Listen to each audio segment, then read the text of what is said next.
We are starting a few minutes early here, but we're gonna go ahead and do this anyway.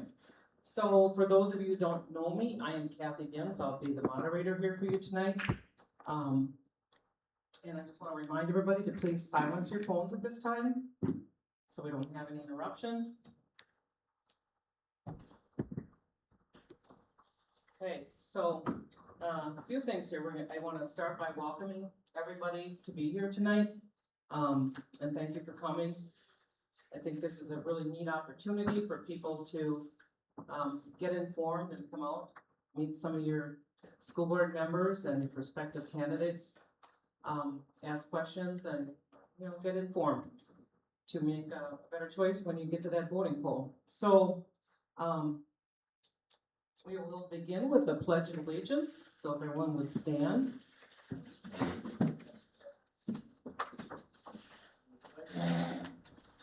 I pledge allegiance to the flag of the United States of America and to the republic for which it stands, one nation, under God, indivisible, with liberty and justice for all.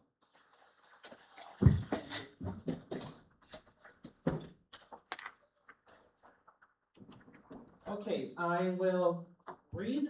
We have a goal. This is the same goal that we had last year when we ran forum.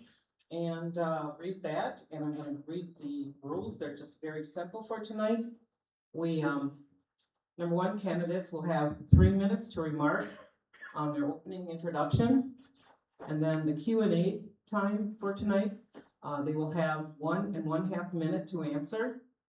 And just to let you know, we might not be able to get to all the questions, but I think it looks good. We don't have a real lot, but depending on how.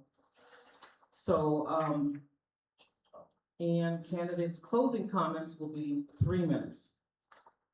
Okay? And this is the goal. So the goal is to create a positive and productive experience that will help voters make an educated decision on election day. Questions submitted from the audience will be asked to each of the candidates running for Clintonville Board of Education or the incumbents as we have them here. Limited time will be provided for each candidate's response. There will also be time to meet and talk directly to each candidate after the debate. And this year's candidates I will introduce. Glenn Lunt, I think most everybody knows, is currently school board president, and it's Jason, correct? Jason Motor. And what's that? And current treasurer. Okay. I did reach out to the two that are running to have them prepare a little statement for me to read to you tonight, so I'm going to take this minute to do that. So I'm going to read Lori's first. She says, "My apologies for not being able to attend tonight. I understand the importance of knowing who the candidates are. However, I have prior obligations on Thursday nights. The flyer stated that all the candidates will be attending. However, that would be misleading as I was not contacted prior to that public announcement. My name is Lori Valrath. I was previously a board member for 6.5 years, serving as vice president, clerk, and treasurer. I am committed to making common sense decisions for students and staff. I always consider how taxpayer dollars can be best utilized for students to receive the best education they can for the least amount of money. I firmly believe that I have grown as a leader and fully understand how to represent the community with morals and ethical actions and decisions. I understand small town politics and values. We have amazing schools, staff, students, and community. I will make every effort to keep it that way by supporting educational values for all students, from gifted and talented students to struggling learners. I will support the students who desire to immediately enter the workforce, apprenticeship, a 4-year degree program. I'm sorry, that was or a 4-year degree program. But most of all, I want all students and staff to be proud that they are a part of the Clintonville Public School District. If you would like me to answer your questions asked tonight, please reach out to me via email, Facebook Messenger, or phone. If anybody needs that information, you can see me after. Okay, and this is from Mr. Battenberg, David Battenberg. First of all, I'd like to express that I'm disappointed that I can't be present at tonight's forum. As the statement is being read, I am on a plane to Washington, D.C. to visit my son, who is a high school English teacher at a public charter school. When I learned the date of the event, I quickly drove to see Kathy Dins to see if the date could be changed. Kathy helped me to contact a few people who were involved with the forum, but unfortunately, there could not be a date change. Kathy has graciously offered to read a statement during my absence. I moved to Clintonville in 1996, and I have lived in the town of Larrabee since then. I was an agricultural teacher for 8 years in Elkhart Lake and for 8 years in Bondwell.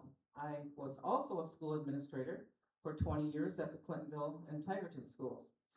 I retired from education in 2024, and now I'm a bus driver for Lamers based in Clintonville. I have also coached middle school football and basketball, so I have experience in most public education jobs except being a secretary and custodian school board. But with your support, we can include the last one starting on April 7th.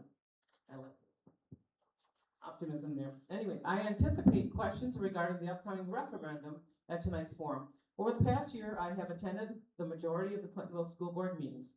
I have listened to Mr. Cran inform the board about the referendum, and I have listened to the board's deliberations. I fully support the referendum that is being presented to the community. The board has created a referendum that will support present educational programs, create a fund for future necessary facility upgrades, and allow the district to access more tax income from the state of Wisconsin. I also anticipate questions regarding the present functioning of the school board. As I have already stated, I have attended the majority of the past year's board meetings. In my view, a school board needs to have healthy discussion and debate in order to make the best educational districts for the district. My years as a teacher and administrative leader have taught me to lead by example. So over the past 2 weeks, I have reached out to the other 3 candidates. I have had face-to-face conversations with Jason and Lori, and I have spoken to Drew on the phone. And my message was this: during this election, we will be asked questions. My answers to the questions may not agree with your views, but it is never a personal attack.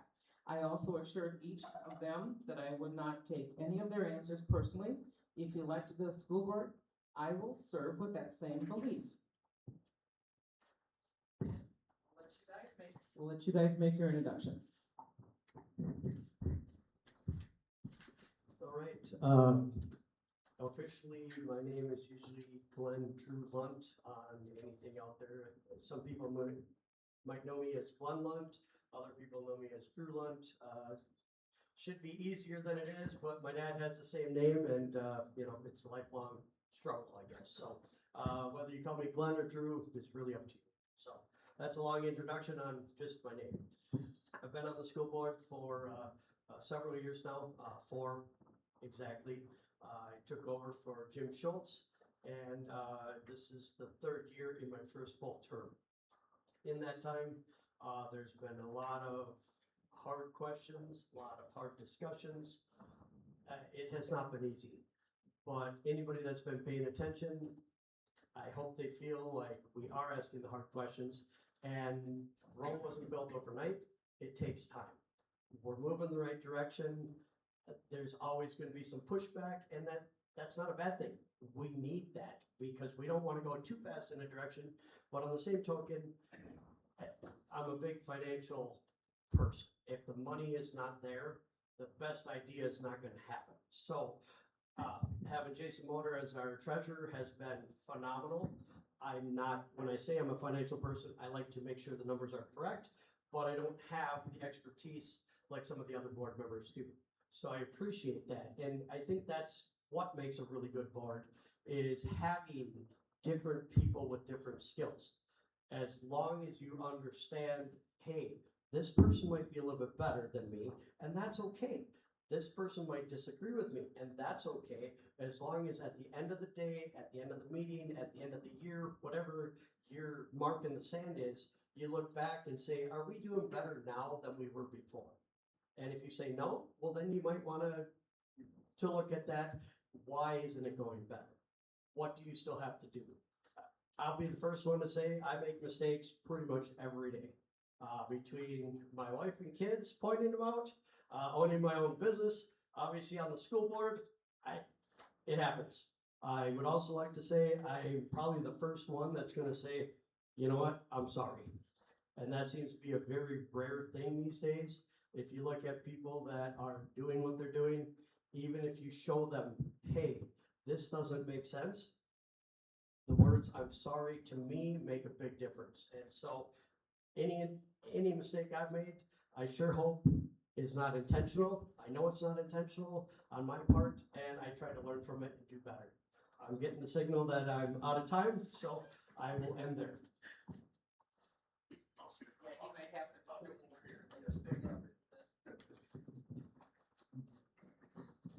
Well, first off, if you guys see me stand up here and there, it's because I'm going through some struggles with sciatica, just FYI.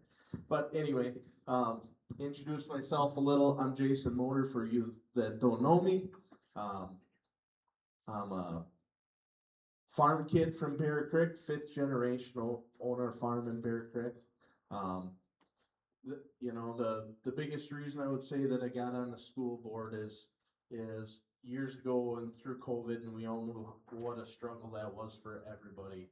I seen the damage, not only to others, but personally to my kids, what that was doing to them, and felt that I needed to be one of the people that stood up and hopefully brought change, and change that a lot of the community wanted to see. It hasn't been easy. I myself had a lot to learn, didn't know even in the slightest what I was getting myself into, but what I did is I strive to learn every bit of what I could do. As Drew pointed out, the last couple of years I've been the board treasurer. Since I've been on the school board, as well as some of the others, I mean, we've strived to come up with the answers that the community wanted, that people asked, and we dug into things and hopefully helped, and I think helped for the better good of the community and the school district, figuring out funds and things of that nature, which brought us to the points we are, just like, last year was one of the first years that the actual school district tax levy itself went down instead of up. We used to hear a lot about, we've all heard that the taxes are gonna stay the same, and what they really meant was the mill rate stayed the same. Now, going into this other stuff, which a lot of us were learning along the way, like Mr. Battenberg had stated in this thing, and going with CISA 8 and the help of them figuring out the financials of the district was huge, and I think it helped all the board members, including the ones that have been on there for a long time. But back to where I was going, the other reason why I was on the school board, I coached football for 7 years, and I got a little taste of what it is that teachers go through, and the love of kids, and seeing them and helping them succeed in life and things like that. And I felt that I could move on from that and help all the kids as part of the school board, so. All right, thank you guys very much.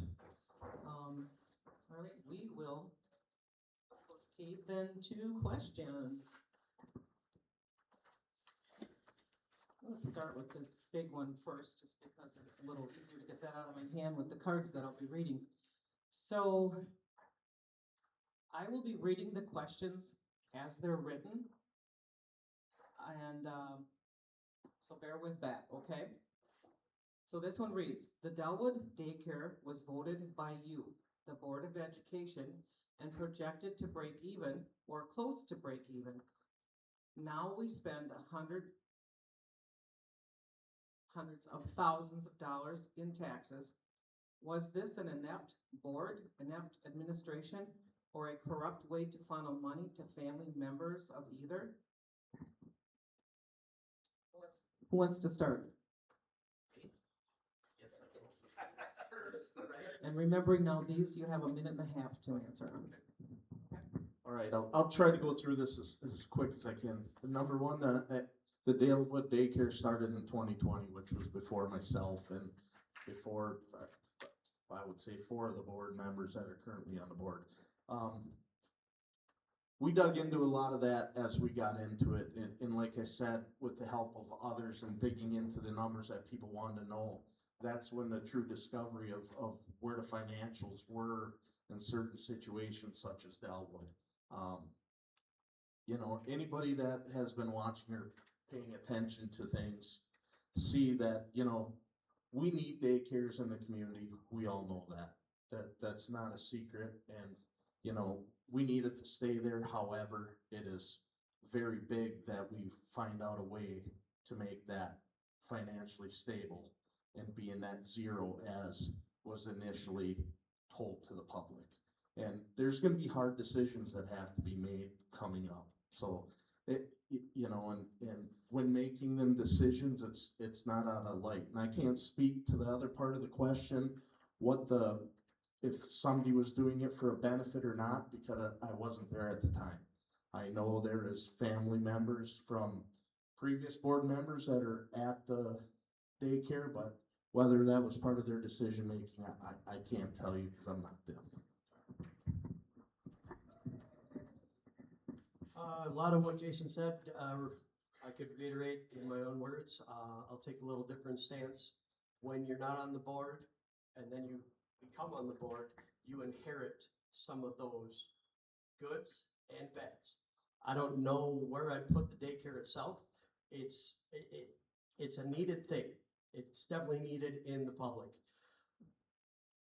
Looking back, our superintendent, Mr. Kuhn, actually finally got down to how it was set up, what the goals were. It was supposed to be neutral, cost neutral, not cost the taxpayers any money, not necessarily make any money.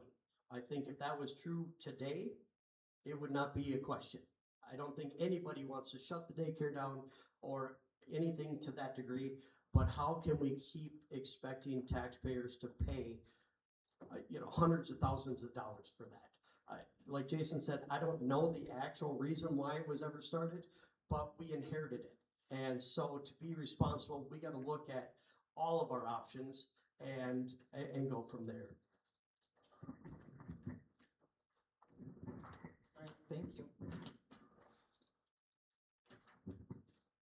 Okay, this one reads, Lori Volrath has given all she has to the community and never asked for anything in return. She reduced the salary of the school board and has not been named in any of the infighting of the board. I'm not sure that that's a question, but I am reading it to you. There was an ending to it, and I crossed it off. I will read that, but it is something we would not address. They're asking, who should I vote for my second choice and why? And we're not here to tell anybody how to vote. So that's how that one will stand.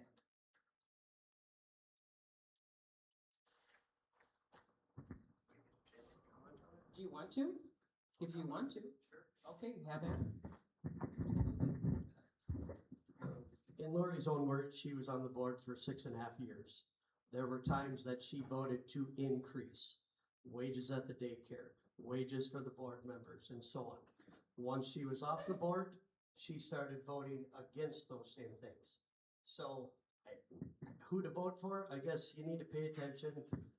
Who's asking the hard questions? We have a couple candidates that are currently on the board that I feel are asking the hard questions, pushing, to try new things and do different things. We have two other candidates, one that was on the board for quite a while and a previous administrator. If you keep hiring or electing the same people, you're going to get the same results. And nothing against anybody that was an administrator or on the board for a long period of time, but that's why we have term limits and why it's good to shake it up a little bit, ask those questions, try new things. We're on the edge of a referendum right now. Obviously, we need money. So figuring out why we're in that situation, you're only going to figure that out by asking the hard questions.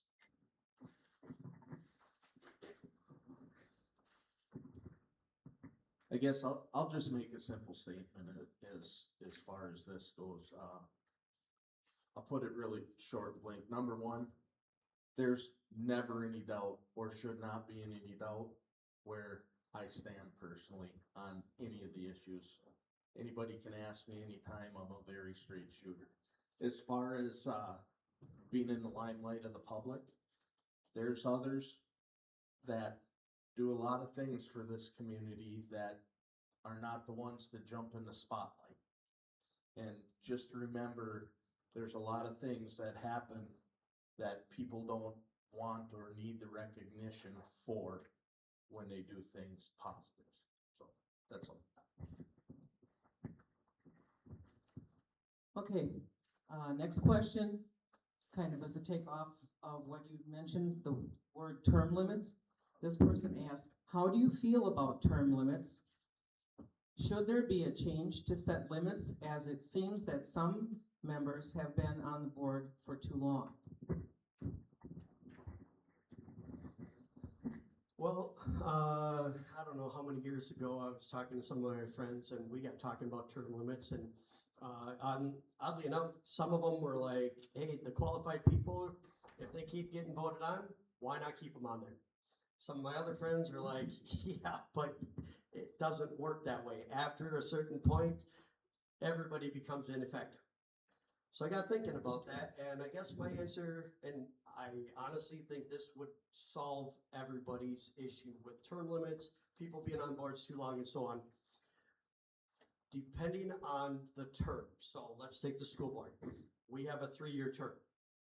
You can be on the board for 2 full terms, or whatever, you know, even if we're talking the president, we're talking the Senate, any of that, 2 full terms. At that point, you are no longer eligible for 1 full term. So again, the school board, 3 years, you can run again, you get back on, you're on a total of 6 years, then you must be removed from the school board for 3 full years. And what that does is creates that separation. Because if I'm doing something wrong in 1 full term, that's going to be discovered. If I am the best person for the job, then in 1 full term of being gone, I should get voted back in. And then we're not losing that history and that expertise of the best, but we're also not propelling the same people. Good job. Yeah, I myself personally, I do believe in term limits, and one of the big reasons is I believe there's a lot of other people out there that deserve the opportunity and the chance to bring forth their ideals, right? And you know, it doesn't necessarily mean that one person's ideas are better than the other, but just like everything else, there's revolution, things change, right? And it might come a time where as we get older, you know, the younger crowd is more in depth and more in tune of what's going on. It could maybe better serve the community in a spot like the school board or a local, you know, position of some sort. So yeah, to what that limit may be, I really don't know, but there definitely should be something. Thank you.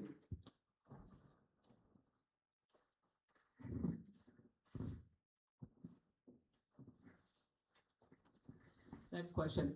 I personally know of 6 students that have left the school district for virtual school, 5 this year alone. This is no longer a trickle, it is now a bleed.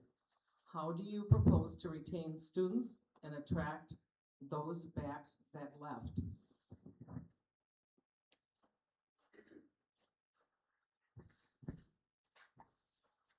I'll start by saying this, there's always going to be the comers and always going to be the goers, right? And as somebody that sits on the school board currently, I personally don't ever want to see any kids leave the district for alternate, you know, educations, and hope that, you know, the reasons they're leaving are more personal in their selves of why they're doing what they're doing. However,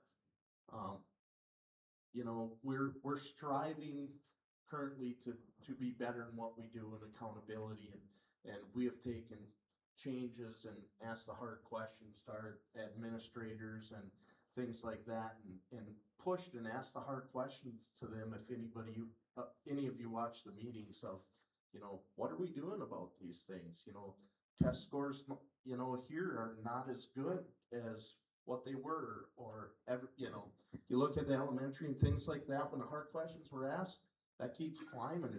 They're doing great down there. And it's an ever evolving thing, but to gain them back and to keep people there, in my mind, number one, we have to prove that we have a quality education system, and we can give them the tools to succeed, amongst other things, and make it a good learning environment. Can you ask the question again? Sure. Okay, so this one is, I personally know of 6 students that have left the school district for virtual school, 5 this year alone. This is no longer a trickle, it is now a bleed. How do you propose to retain students and attract those back that left? That is a very complicated dynamic because everybody learns differently. There is no one set way that's gonna make everybody happy. Having these virtual options is great. Having people move out of our district is not great. So how do we meet the needs of every student? And it doesn't matter if they're special needs, if they're gifted and talented, if they're the normal kids, anywhere in between, they all learn differently. And to say, there's people that are leaving, I guess my first thing is ask them why. We need to find out why they're leaving. And is that something that they just really need that virtual option? And maybe that's something we have to change at the district level. Maybe it's something we can't control. And that is what it is. Then we need to look at how do we attract more of the people that we can help.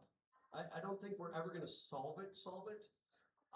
People are social beings. So I don't see virtual ever being a total takeover, but it's a combination. And like we've talked about before, staying up with the times, with AI, with technology, with all these things, we got to keep fluid and do what's best for the students. Thank you, guys. Okay, next question here. If you are elected, will you continue to work on the budget and try to save Delwood? That's a very specific one. We kind of touched on it, but this is pretty specific, so. Yeah, I feel like I kind of touched on that answer before, but just to reiterate, I think the budget is so important because if we don't have money, we don't have options. And if we don't have options, things like we were just talking about with people leaving, if we can't provide what the students need, what the teachers need to help the students, and it's a whole equation. So absolutely, I think anybody that's been paying attention knows I've been pushing for a balanced budget. I'm not going to stop, even if I'm not on the board. I will continue to show up because it's that important. And asking the taxpayers for more money doesn't solve a money problem. It is a good option, but we have to figure that out. Delwood is the exact same thing. We have to figure that out. I don't know what the answer is, but we have to ask the question and we have to expect some kind of a change because the way our whole budget is going, to me, is not acceptable. And it never will be. Even if it's even, we break even every year, there's still things. How do we use stuff like the state aid that we've been talking about? Things are always changing. So even if we get to what my goal is right now, we're never done. And we have to keep asking those hard questions.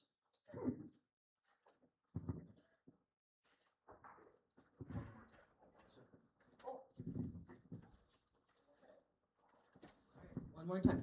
What are your thoughts about all the drama and arguing? Whoops, I'm sorry.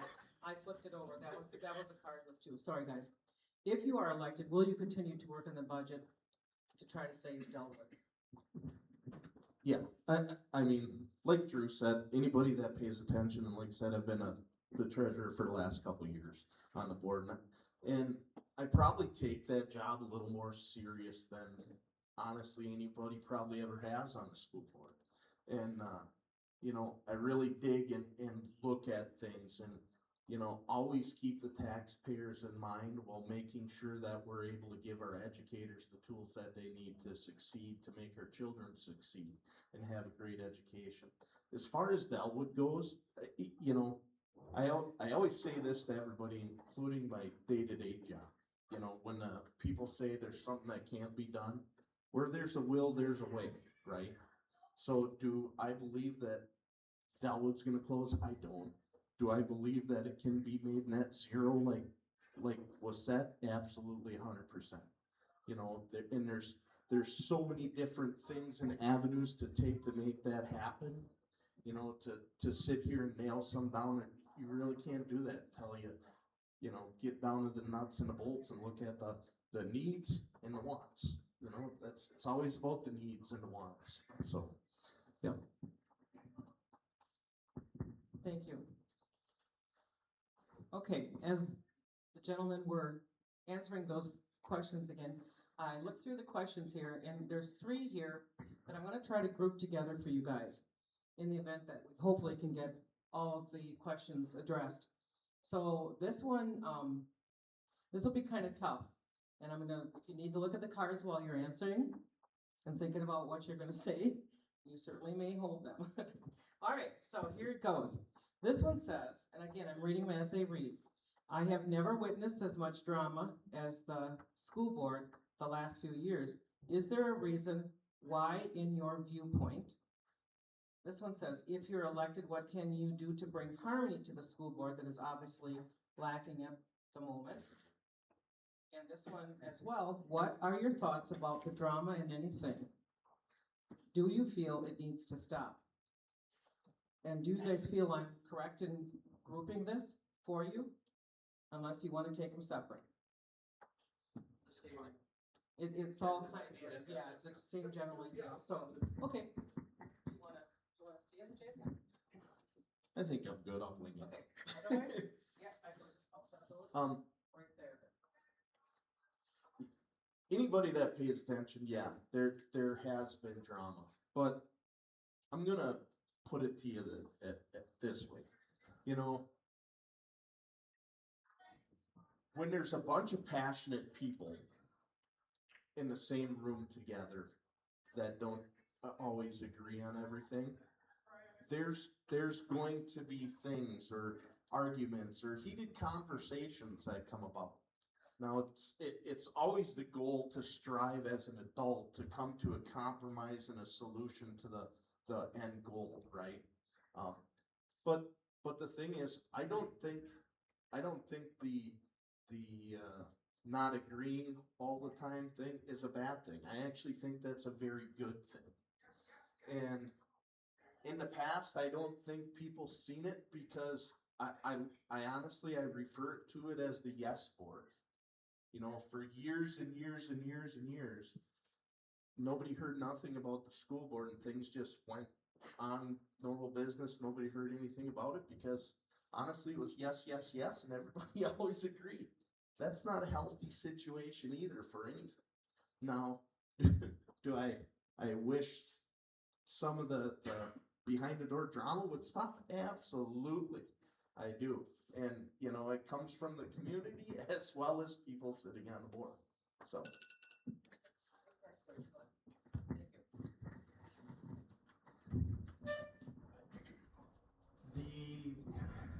Trying to choose my words carefully here. The drama is being portrayed as a bigger deal than it actually is.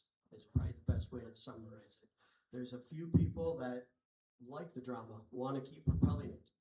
But when we go into closed session, we are laughing as a board. We are, you know, kind of getting to the point, but we are working as a unit.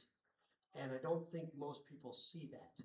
And, you know, Facebook, anybody can be anything on Facebook. So that just propels it. You might as well just throw a match and add it to gasoline and a little oil, and that's what you got, because people differ and they say things that I've seen those same people out in the community and they would never say that. But they get on a keyboard and they can be anything.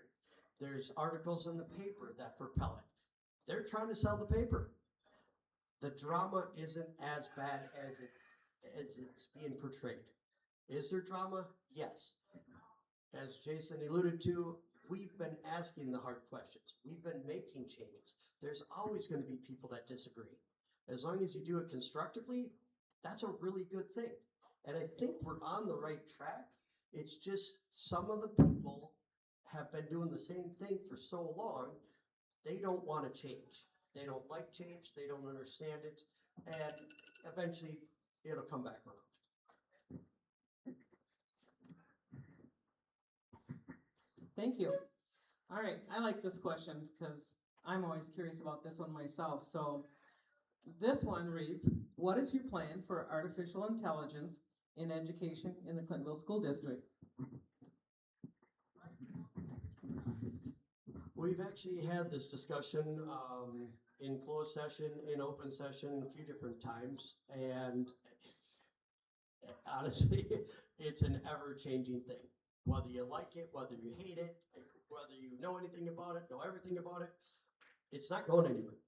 So how do we as people feel about it, and how do we feel about students using it? How do we expect our teachers to have an opinion and have a clear direction? I think you gotta be constantly, reading, investigating this stuff, making parameters like, hey, it's okay, but let's not go too fast or too far. There's other districts, and I've proposed this, that have a red light, yellow light, green light kind of thing. So when a teacher hands out an assignment, there's a red, yellow, or green on the top of the assignment, which means red is no AI at all. You cannot use AI. Yellow means you can use some AI, but you have to explain. I did it for this part, and it shouldn't be totally AI. The green means go out there, try and use every resource you can to get the best outcome, and hey, go push it till the limits. And I think that's a fair way, because if you just say no, that's not helpful. If you say, yeah, go wild, that's not good either.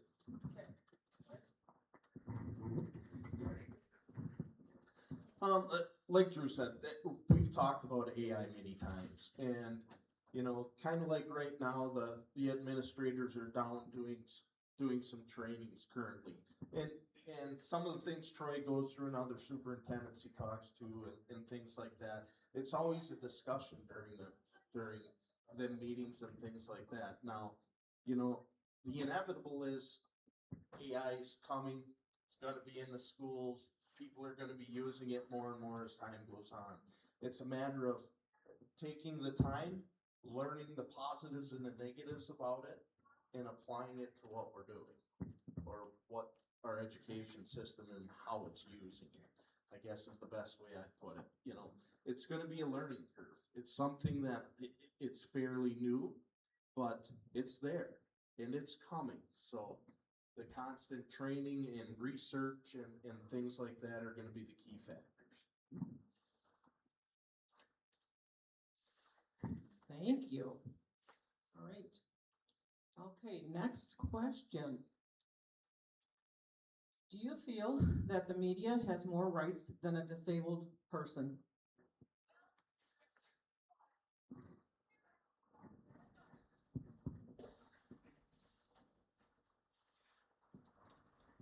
How should I put this lightly? I think everybody has rights, no matter what it is, no matter who you are. So, what? I know there's been some things lately regarding some of this on the school board. There's room and compromises for everything, right? Not one person, no matter what you are, what race you are, what part of an affiliation you are. It doesn't matter. This is the United States of America. Everybody has their own rights to their own things. And sometimes compromises have to be made to make it work for all. Not just one individual, but for everybody. For me, it's pretty simple. Everybody has rights, and if you expect your rights to be more important than the next person, that's a problem. We need to respect each other. We need to make sure it's fair for everybody. If you need something and you ask me, people that know me knows I will go out of my way. I will give up my rights to make sure you get helped. But I'm not going to help that and hurt somebody else in the process. And I don't care what we're talking about, if you're special needs or, any of these things. There's so many things today that it's me, me, me. No, it's not. It should be all of us. And, disabled, I can go on and on with examples of everybody feels like they need. How about we all try and work together? And, if I need something, let everybody know this is what I need, and let's come up together, have a conversation, and figure out what's going to work for everybody. And, there are situations that it just isn't going to work. But have those conversations, and those situations aren't that many. Normally, if a quick discussion, you can figure out a solution that would work for everybody.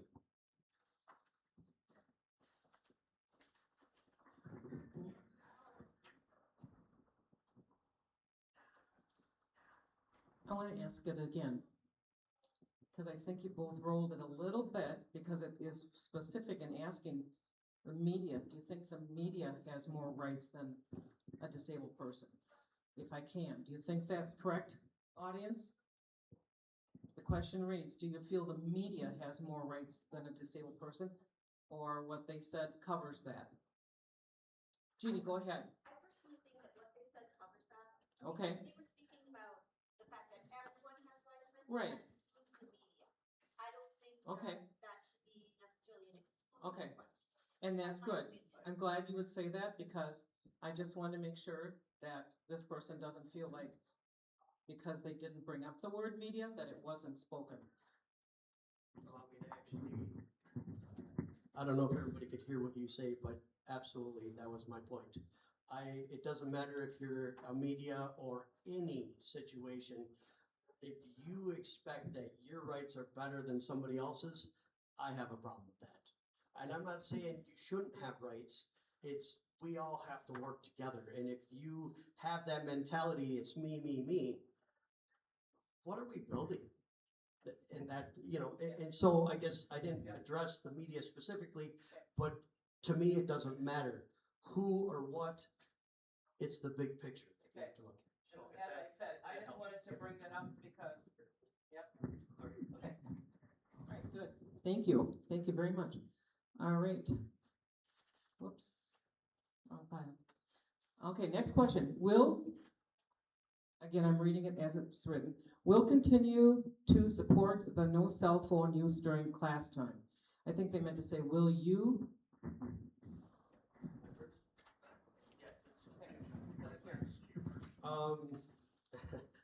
Thank you, Lexi, for being here. I can, and I just put her on the spot. That's my daughter. I can tell you, well, I can't tell you how many times, but I can tell you it's been brought up at our house a lot, because I feel like I was the first one to really push for that. And it was because of at home. And I know it's going to be embarrassing, but my daughters were getting a little out of control. And I was fighting with the cell phone. And all of a sudden it occurred to me, this is my house, and I'm having these issues with my own kids. How can we expect teachers to have a fighting chance with kids that aren't theirs? And this, I mean, you see it everywhere. So absolutely, I've heard nothing but good things from the teachers. Some of the kids, even reluctantly, will say, yes, they get more done, there's more focus, it seems like they're talking more. I've seen a lot of good things. Even though, again, it's a change, it's an adjustment. I know some parents were a little bent out of shape over it. Last I checked, there's still a school phone. You can still email, there are other options, but the kids don't need this distraction. Are they there to communicate, or are they there to learn? And I guess if the phone's in the way.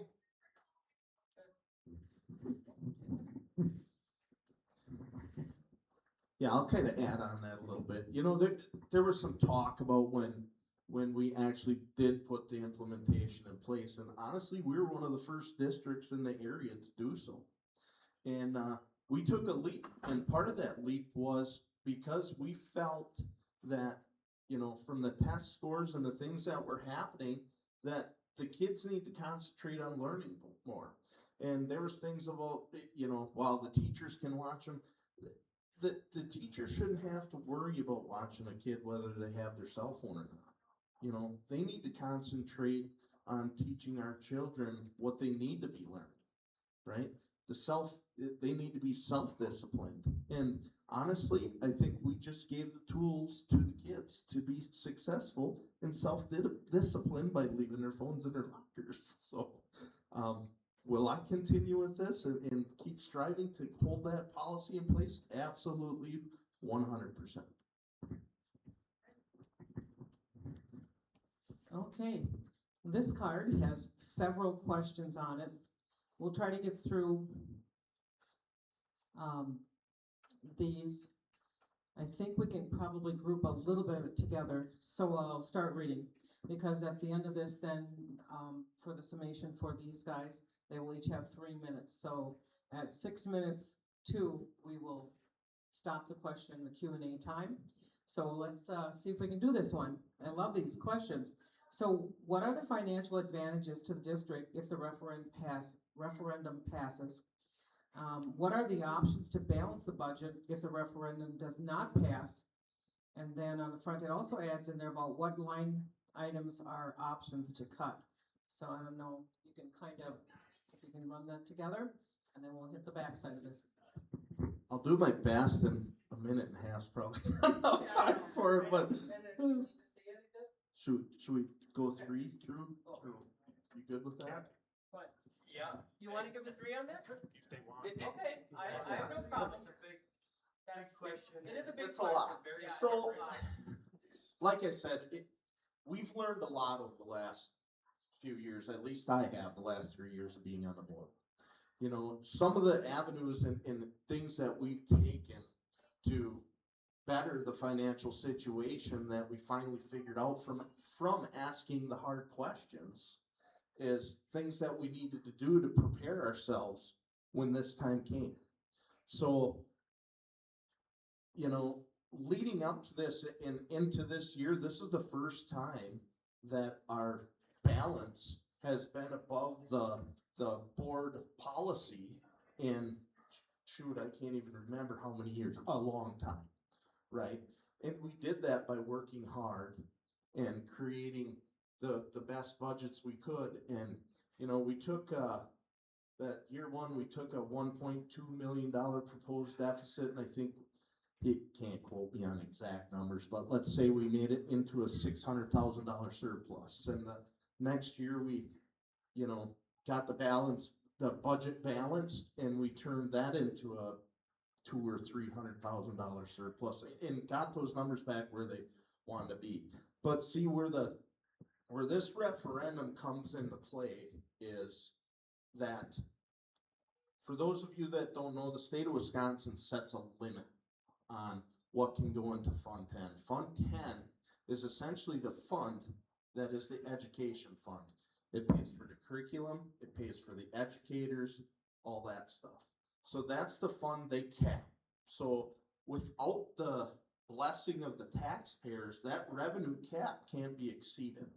So the things we've done, like debt defeasance, so think of it this way, it's kind of like Drew, his house payment's $1,000, but he pays $1,500 a month.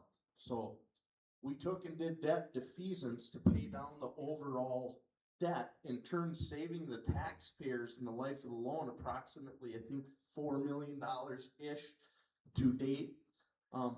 Doing all these different things that we did set us up in a position that we're able to come to the taxpayers to pass this referendum for $1.95 million, and at the same time take less money from the local taxpayers, because we took funds and we put them into different spots that made them state aidable.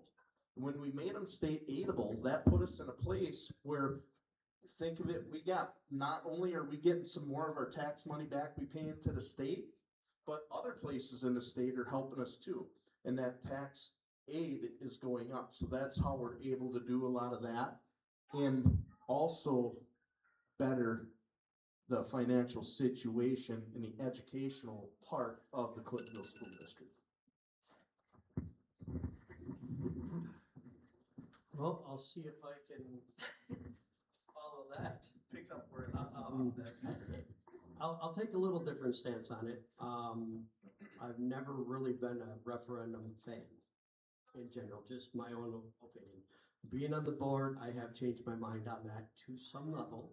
Going down to the school board convention, it was talked about a lot, and it is a way to really get the taxpayers involved. If they vote for the referendum, they say they are absolutely supporting it. If they say no, then you don't have the support. And there's really no better gauge of public involvement than a referendum. So like I said, I've been learning as I go. My answer to this would be, I don't want this to be an open checkbook. Even though I feel everything Jason said, we have done the hard work as a board. We've looked at the numbers. We've rearranged things. You know, the question about the drama, that's where the drama came in. This is how we do it. Yeah, but that doesn't mean that's how we have to do it or how we should do it. We've made a lot of changes over the last few years to set this up to be a really good thing. However, there's still a lot of work to do. And if we don't keep asking those hard questions, keep on the path we're on now, I don't know that, like I said, I like to do my research. I have the 2020 referendum booklet that was handed out. These projections will be completed with no increase to the Clintonville Public School District tax rate. I wasn't on the board at the time, but I can tell you that didn't happen. And that's my fear. And if I'm on the board, that won't be anything I will say, because I can't guarantee anything. But I guarantee you, I'm going to look at the numbers and I'm going to do what's right every time. I'm going to talk to people. That's why I'm here. We need to all be together. Using the state aid, like Jason said, why not capitalize as much as we can? Take money from other parts of the state and put it into the Clintonville area. That just makes sense. That's like free money. I always use the example of, I have a Cabela's card. I run all my stuff through there. I like to fish. I get all these points. It's free money. But if I don't pay that balance off, now I'm paying for free money, if that makes sense. It's an analogy I use. It's no different with this referendum. It can be a good tool as long as we hold the reins tight and don't just throw money at a money problem.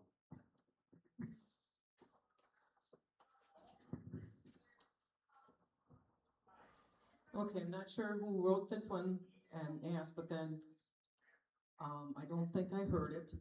Forgive me if you did, but what are there options to balance the budget if this referendum doesn't pass? That's part of what I grouped into that.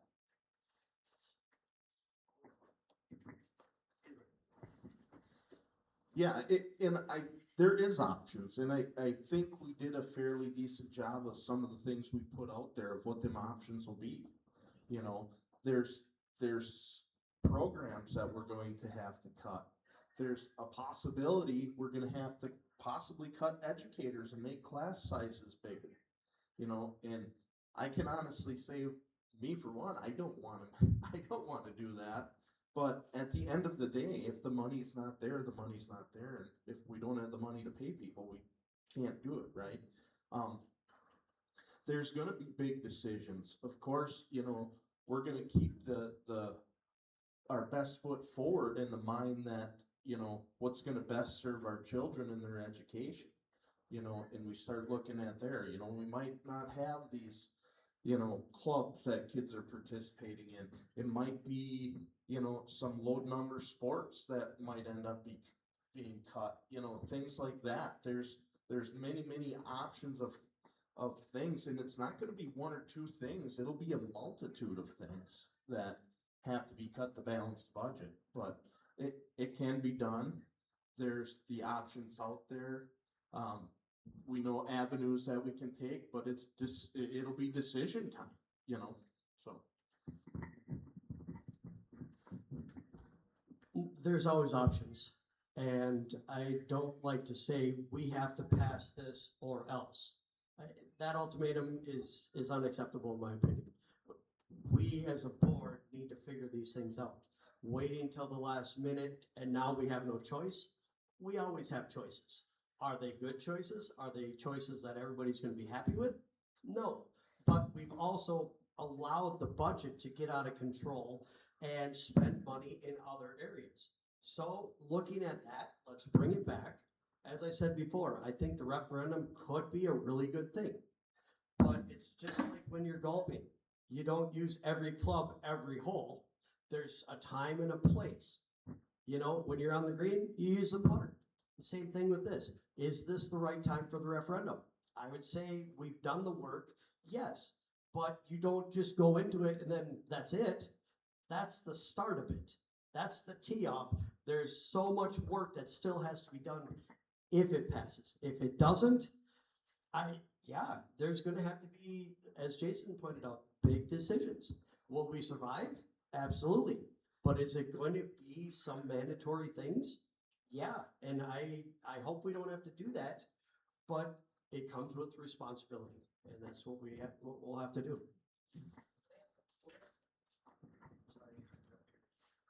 Okay, well, it's actually 6 minutes too, but do you guys care if we go a little bit longer tonight?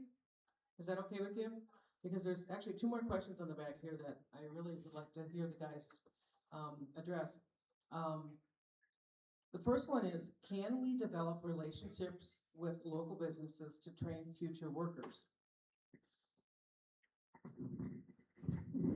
Absolutely. I'm not sure if most people know we have pretty good relationships already with a lot in the industrial park. If there are business owners out there, there is a school to work program that, you know, if you have a student, like I have daughters, that are looking into going into other businesses, they're already there, their options. Are they where we need them to be? I don't know. You know, everything's changing. We can always add. I know I've talked to Shut Industries, Walker Forge, people at Creative Converting. They're all excited to work with the school. We just need to promote those relationships more, that communication. I don't know what that looks like particularly. It's an option. We should be doing more for that, absolutely. And I don't see anybody saying this is a really bad idea or no, I don't want any part of it. Again, it's that communication. So if anybody out there is listening and they want to, reach out to a board member, reach out to our superintendent. You know, those are really good things for the businesses, for our community, mainly for our students to learn real life. This is what it takes to do these types of jobs.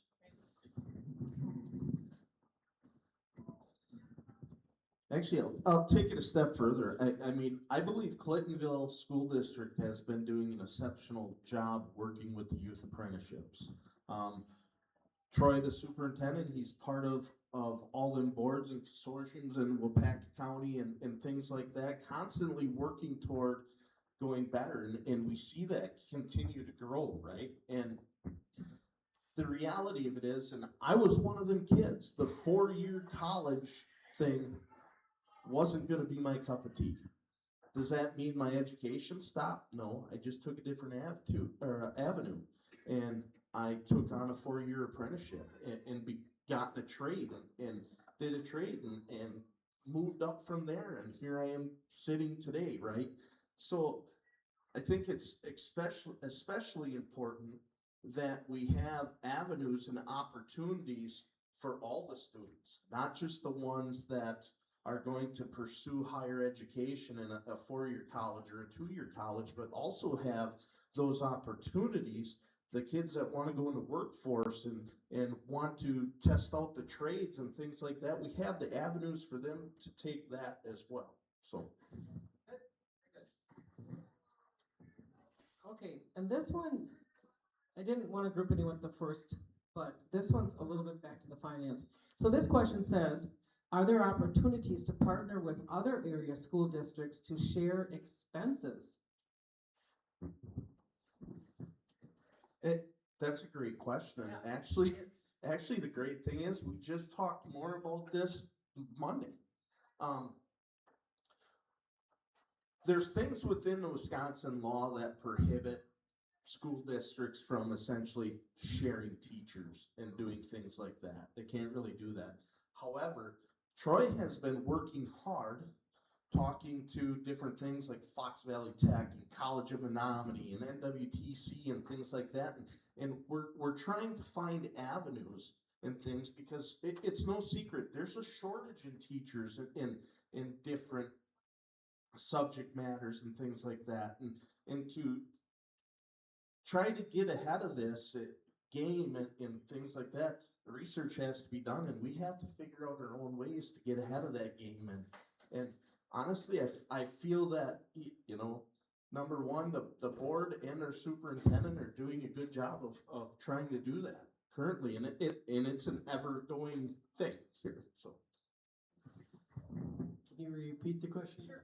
Please. Are there opportunities to partner with other area school districts to share expenses? Thank you. Yeah, you hit it on the head. Troy has already gone above and beyond trying to network.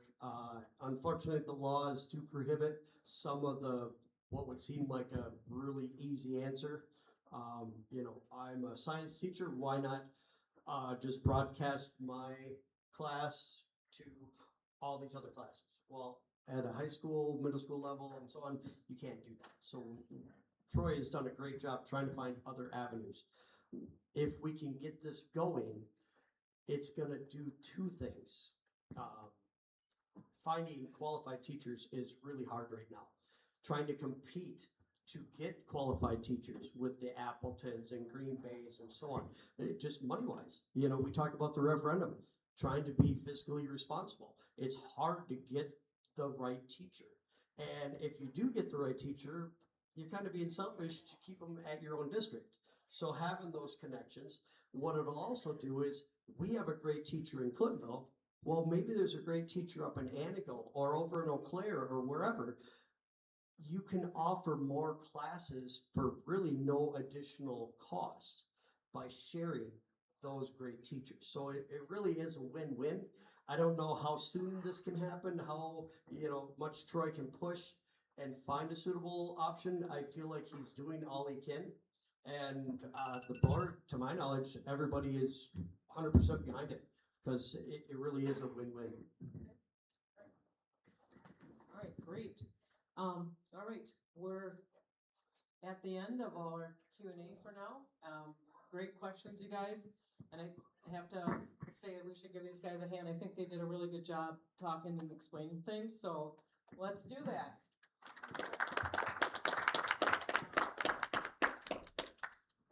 Ultimately, it would have been awesome if we could have had the other two candidates that are running as well here. But again, as Marie had told us, with the recording, they will have the option and they will get the questions. So hopefully they will be able to find time to get that done as well. So that, again, we are there with that goal, creating a better opportunity for people to get more educated when they go to the polls and make those choices. So, and I just, for myself, want to thank you guys for your service on school board. All this time that you put in, I know it's a lot. And I know you don't hear it always, but you guys are doing a good job. And so, all right, now you can each have 3 minutes for a little summation, and then that will conclude our forum tonight. I just want to say thank you. It's because you guys show up, because people reach out to me and to the board, because people are asking the hard questions and disagreeing and getting to the bottom of what's really going on, that we are able to make good changes. I plan on continuing that. It's unfortunate the other two couldn't be here. I get it. We're all busy, you know. The fact that we were able to come is awesome. Hopefully we gave you answers that were easy to understand, logical, that kind of stuff, but if they weren't, reach out. I'm a phone call, email, whatever works for you, reach out. I'm not a politician. I don't rehearse these speeches. I do my research. I try and make the best informed decision I can with the facts. All this drama is just noise, in my opinion, that distracts from what we're really trying to get done. And anybody that wants to sit down and talk with me, I'm an open book. And like I said, I think I started it off. I make mistakes all the time. I'm not going to promise perfection. I'm just going to be upfront, and I'm going to try doing what I can do with what I can do. And that's all I can promise you. So I'm really hopeful that the referendum passes. I'm hopeful we can stay on the same trajectory we are. We've done some really good things. It could go south real quick, but if we ask the hard questions and we stay the course, we're moving the right direction. And there's a lot of changes. You look when we're down at the school board convention, people talk about our facilities and how nice they are, how nice the community is. It's awesome being down there because of the compliments. Hey, that doesn't just happen. That's a whole, they say it takes a village to raise a kid. Well, it takes the whole village to make this happen. So the disagreements, all that is just noise. Don't get sidetracked by that. See the bigger picture. We are moving the right direction. I'm excited for the next few years again. We talked about term limits. Yeah, I want to run for another term because the first term, there was a lot of learning. Now there's not so much learning, it's more doing. So I'm excited for the next 3 years and what we can do. I'm confident with the current board members. If somebody else gets on, we all just need to work together and keep making things better.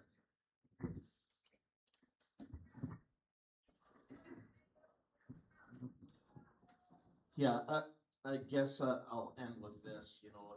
I give a lot of thanks to all the people in our community that put their faith in me and put me in a spot on the school board. And I take that not very lightly, right? And like Drew said, it's been a lot of long nights and many hours. People see us for 3-4 hours a week in a school board meeting, and I'm telling you this, it goes way beyond that. And there's one thing that everybody can always be sure of, and that's I will always give it my 100%, right? I do it for all the people in the community I know and their kids and the kids that I don't know. And my own interest of my own kids, I want them to grow up like I did and be proud to say that I was a Clintonville trucker and I'm from Clintonville, Wisconsin. That's important to me. And I want to give all those kids every chance and every tool I can to succeed in life. Not just to be as good as me or as good as you, but to be better. Be better. It's going to be them standing here someday. We're going to be looking to them to lead our communities, right? And it's up to us to give them everything we got that they succeed, in life every day, no matter what they choose to do. And I'm very, very passionate about